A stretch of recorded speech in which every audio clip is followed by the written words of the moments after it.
Hallelujah. ખ્રિસ્ત ઈસુમાં આપ સર્વનો અમે આવકાર કરીએ છીએ અને ખ્રિસ્ત ઈસુના નામમાં આપ સર્વને અમે પ્રેમી સલામ પાઠવીએ છીએ. પિતા પરમેશ્વરનો પુષ્કળ આભાર કે એક નવો દિવસ આપણા જીવનમાં આપ્યો, શારીરિક તંદુરસ્તી આપી અને શરીરોને માટે જોઈતા સગળા સારાવાના નોકરી ધંધા રોજગાર પૂરા પાડે છે. આપણે પિતા બાપનો આભાર તો ઉપકાર માનીએ. વિશેષ આજના દિવસના જે જીવંત વચનો આપણે વાંચવાના છે એ વચનો યોશુઆનો પુસ્તક છે અને તેનો 11મો અધ્યાય છે. પિતા પરમેશ્વર આ વચનો વાંચવાને માટે, સમજવાને માટે અમારી સહાયતા મદદ કરો અને શ્રોતાજનોની પણ સહાયતા મદદ કરો.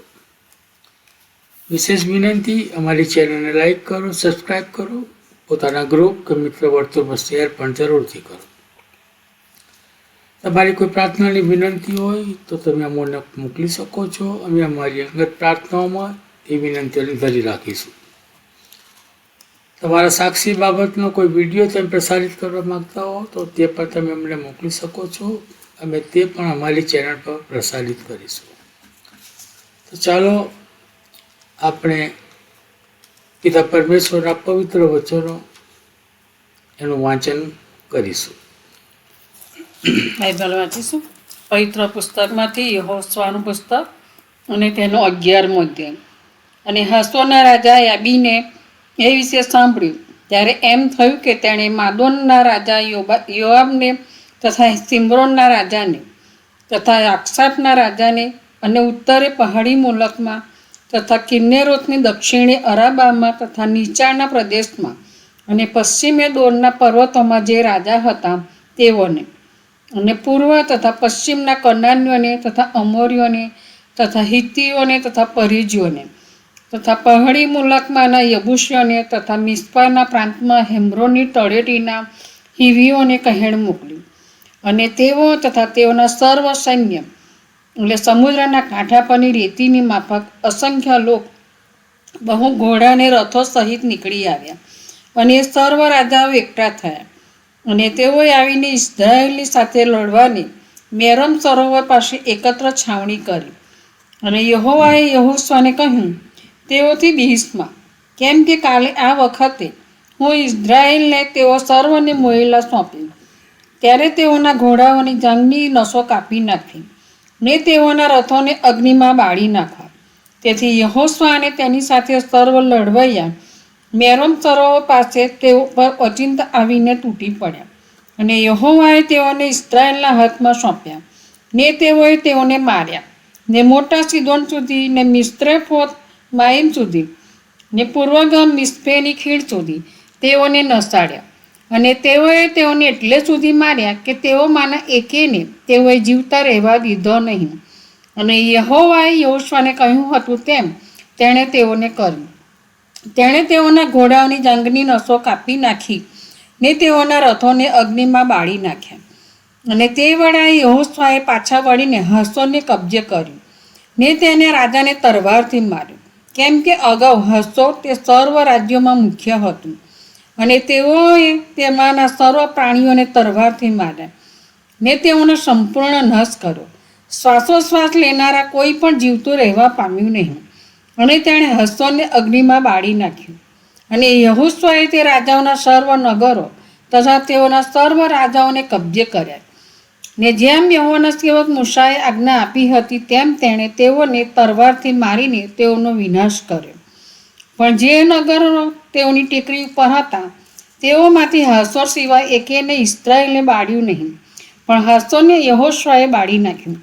અને તે નગરોમાંની સર્વ માલ મિલકતને ઢોરઢાંક ઇસ્રાયેલ પુત્રોને પોતાને વાસ્તે લૂંટી લીધા.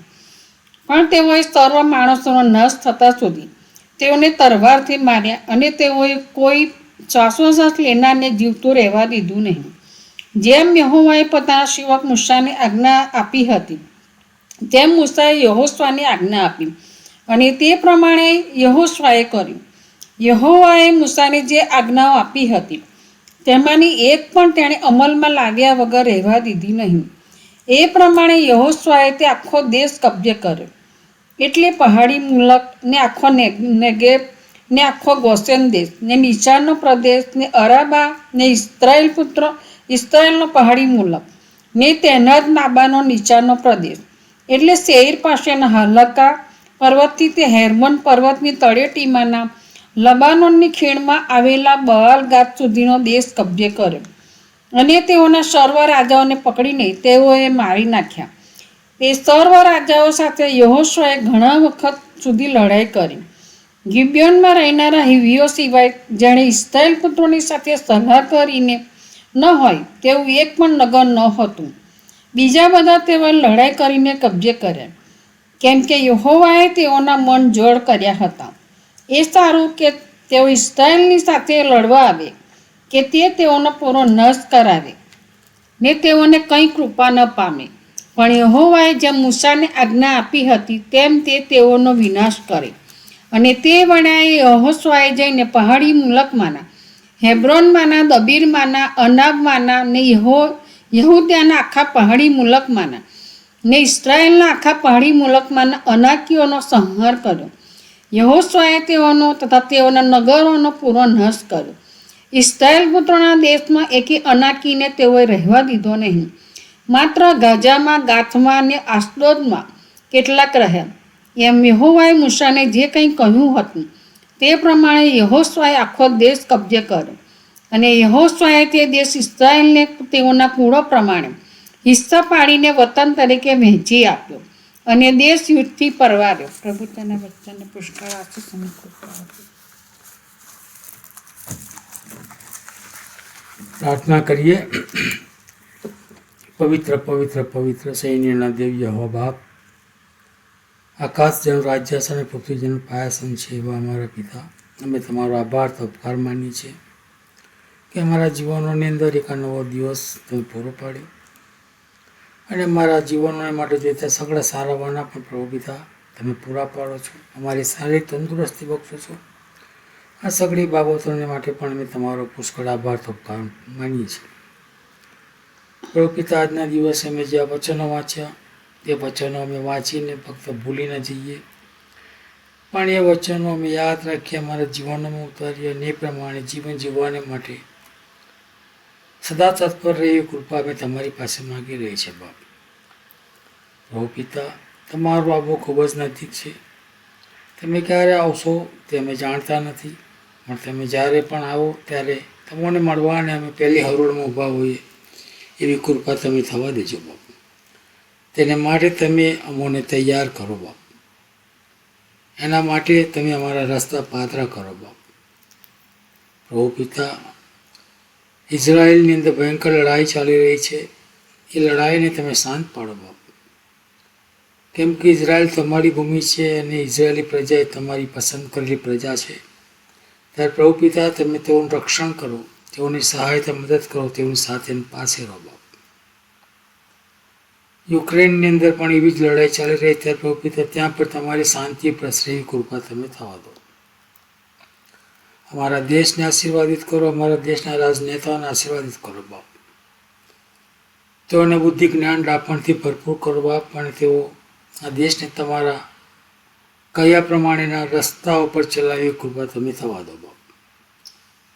પ્રભુ પિતા, અમે જાણીએ છીએ નથી જાણતા, ઘણા લોકો પ્રભુ પિતા બીમાર છે, ગપાયેલા છે, ઘણા ઘરોમાં પડે છે, ઘણા હોસ્પિટલોમાં છે.